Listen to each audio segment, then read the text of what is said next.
Bonjour et bienvenue sur CTR News. Ici Renaud Wanga. Quel progrès, défi et innovation majeure marquent ce projet d'avenir qu'est la cité Émeraude. 5 mois après notre venue sur ce chantier de grande envergure, voyons ensemble de quelle manière les travaux évoluent. Suivez-moi.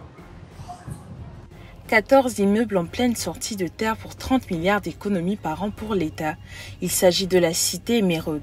Le chef-d'œuvre architectural dont les travaux ont été lancés il y a 8 mois est aujourd'hui à 60% d'exécution. Nous sommes allés à la rencontre des travailleurs présents sur le chantier.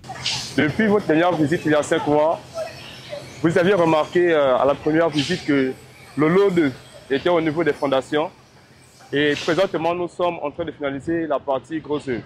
Dans la partie grosse œuvre, nous pouvons estimer le pourcentage à 90%, donc des grosses œuvres. Et dans l'ensemble, grosse œuvre et seconde œuvre, nous pouvons estimer à 45%. L'un des maîtres d'ouvrage nous parle en profondeur de ce chantier. Donc ici, nous représentons le client et nous faisons essentiellement la coordination du projet en mettant en rapport toutes les entreprises et en suivant les différentes tâches d'évolution de ce projet. Donc ici, la cité administrative, nous sommes sur la vallée de Sainte-Marie, sur 6 parcelles.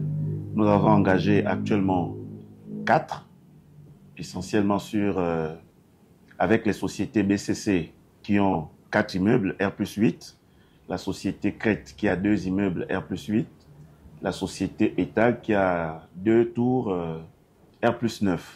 Ce sont des immeubles administratifs d'en moyenne 70 bureaux par bâtiment. Donc, sur chaque site, nous sommes autour de 150 bureaux en moyenne, sans compter les salles de réunion et les espaces restauration.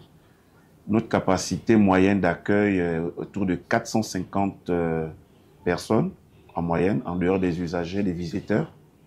Et chaque bâtiment est autonome en matière de parking et tout le reste. Ce sont des immeubles révolutionnaires, comme vous le constatez.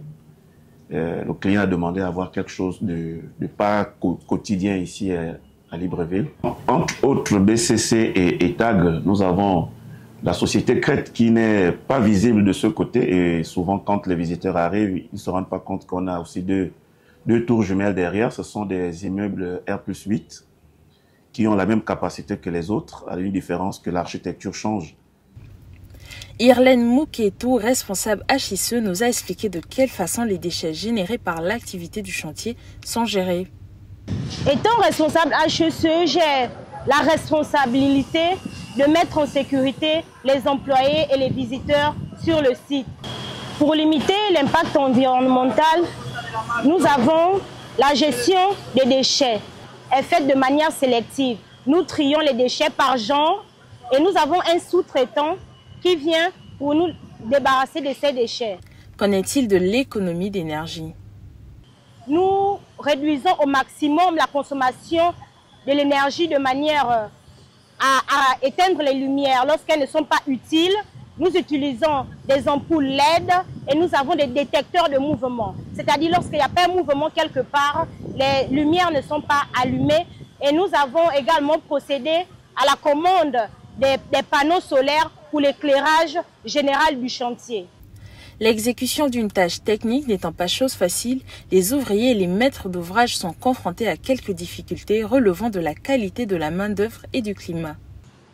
Concernant les difficultés auxquelles nous sommes confrontés quotidiennement, nous avons la main-d'œuvre qui n'est pas très qualifiée. Donc nous avons des difficultés à avoir le personnel qualifié et le matériel. Il y a certains qui ne sont pas de bonne qualité sur le territoire, donc nous sommes obligés de commander à l'extérieur.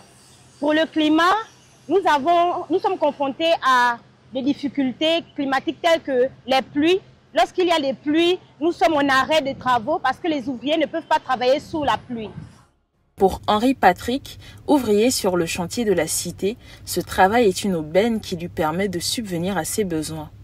Effectivement, je suis là depuis le début des travaux, jusqu'à maintenant. Bon, on ne se plaint pas, les conditions de travail, ça va, pour le moment ça va.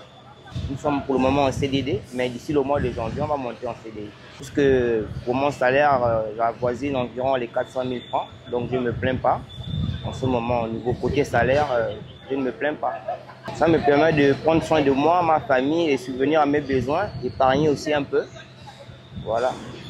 Un chantier de haute envergure qui, arrivé à son terme, va non seulement changer le paysage urbain de la capitale librevilloise, mais générer une grande quantité d'emplois, un des points focaux de la démarche engagée par le président de la transition dans ses actions de modernisation des infrastructures gabonaises. Retour sur le chantier de la cité Émeraude qui a débuté il y a 8 mois et qui est à 60% d'exécution. Ici à la cité Émeraude pour CTR News, c'était Reine Ouanga et Glenn Mawele.